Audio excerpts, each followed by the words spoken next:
Today we're going over chapters lesson 9.1, variation. The rest of the week we will finish through 9.3, multiplying rational expressions, and 9.4, dividing rational expressions. Today we are looking at direct variation. Variation is going to relate how values compare to each other as one, say, x increases, how does the other value respond? Will it increase or decrease? So in direct variation, right, the general form, and that we'll see it written as y varies directly with x, will give us an equation of y equals kx. There will be no other values. It won't be y equals kx plus b. It'll just look like y equals some number of x. K stands for the constant of variation. When we have this equation as y increases, x will also increase. Okay. So they directly vary with each other. They're directly affecting each other, like the word says. Inverse, as typically means, is usually flipped. So as one increases, the other will decrease. Right? So in this case, as y increases, x decreases. And the same goes if x increases. If x gets larger, y will get smaller.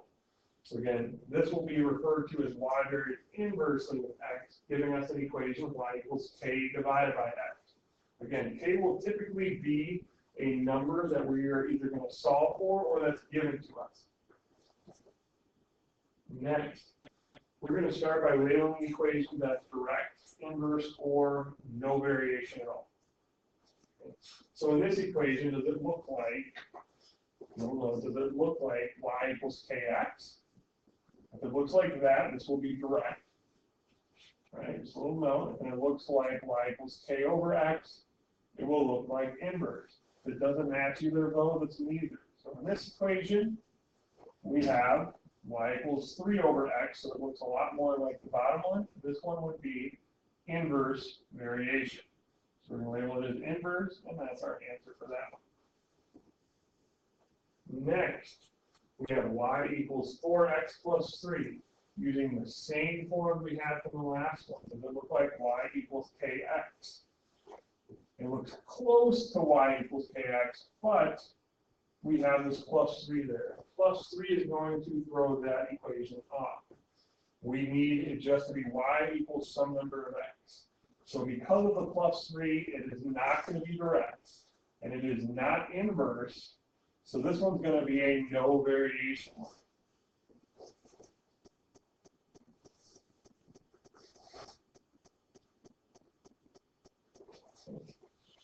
Next, we got y equals 6x.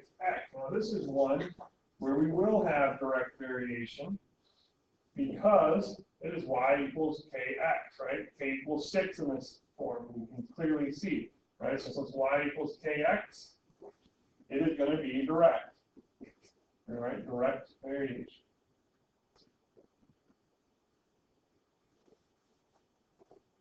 Moving on,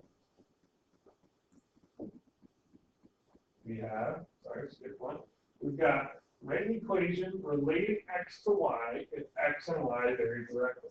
Now, in the direction, the biggest key to this here is specifically it tells you x and y vary directly. The other way they might say this is y varies directly with x. So this right there tells me my equation is y equals kx. We have that type of equation set up. Next, they give us x is 4, y is 8. So we are going to plug them in where they belong. So x here is 4, is going to go right here in yellow highlighter. Y is 8 is going to plug in where y is in green highlighter. And so writing it out, we have 8 equals k times 4. X was 4. Okay. We're going to solve for k, right? We need to solve for k in order to really complete this answer. To write the equation, we need to solve for k. So we're going to divide by 4 on both sides, and we get k equals 2. 8 divided by 4 is 2. So if k equals 2, we're going to plug it right back into our starter equation to get y equals 2x. And now we have an equation such that if x is 4, y equals 8. We try it again now. 2 times 4, that equals 8. So it worked. And x and y vary directly. Next, we've got a similar one. Again, write an equation relating x to y if x and y vary directly. So again, with this one, we're going to have vary directly. So then y equals kx. Okay, and we're going to plug in. X is 6, so I can go right there. Y is 9, so I'm right, that's going to go right there. So 9 equals k times 6.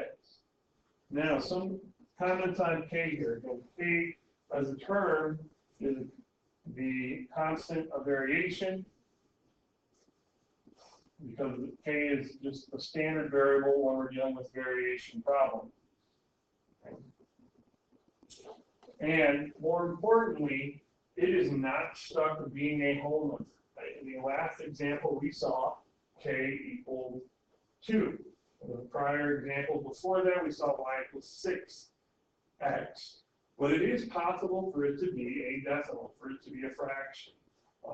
So in this case, I preface that because y 9 equals 6 times k. Well, 6 does not go into 9 evenly, but we can reduce. 9 over 6, we're going to be simplifying over on the right side. Both have a 3 in them.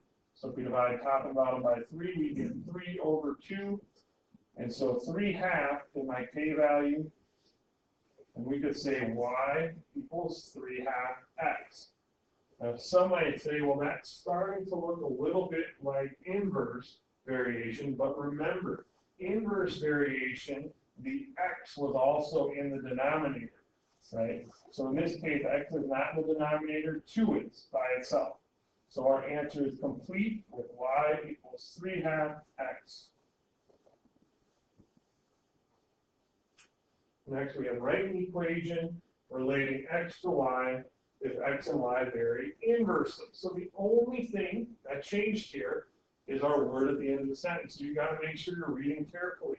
It switched from directly to inversely. Inversely tells us y equals k over x. So there's our setup. Next, the same thing we did with the direct variation.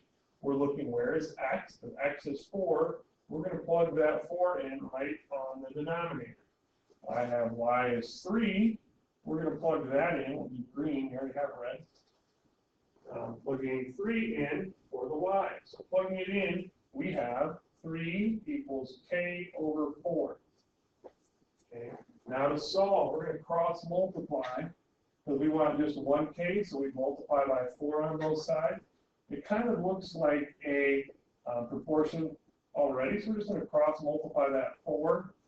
In reality, we're multiplying both sides by 4. This is a note of where cross multiplying comes from. And we get 12 equals k, and now we're going to plug it back in. Y equals, again, plugging in here, 12 over x. Now double check that that answer still works. This 12 over 4 equals 3. Yep, sounds true to me. 12 divided by 4 would give us 3. So y equals 12 divided by x. One last example for you. Write an equation, again relating x to y if x and y vary inversely.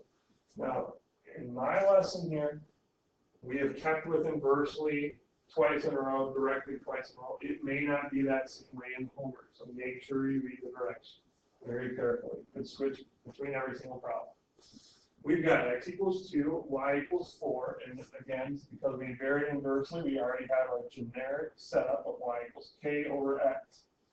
Plugging in those values, we get 4 for y equals k over 2. And we're cross multiplying. We're going to multiply that 4 by 2, so k equals 2 times 4, which is 8. And lastly, finishing our equation up, y equals 8 over x. Again, if you want to double check, we can double check quick that 4 equals 8 divided by 2. Does that make sense? Plugging in our k value, 8 back in, and our x and y from the top. That works. 4 equals 8 half.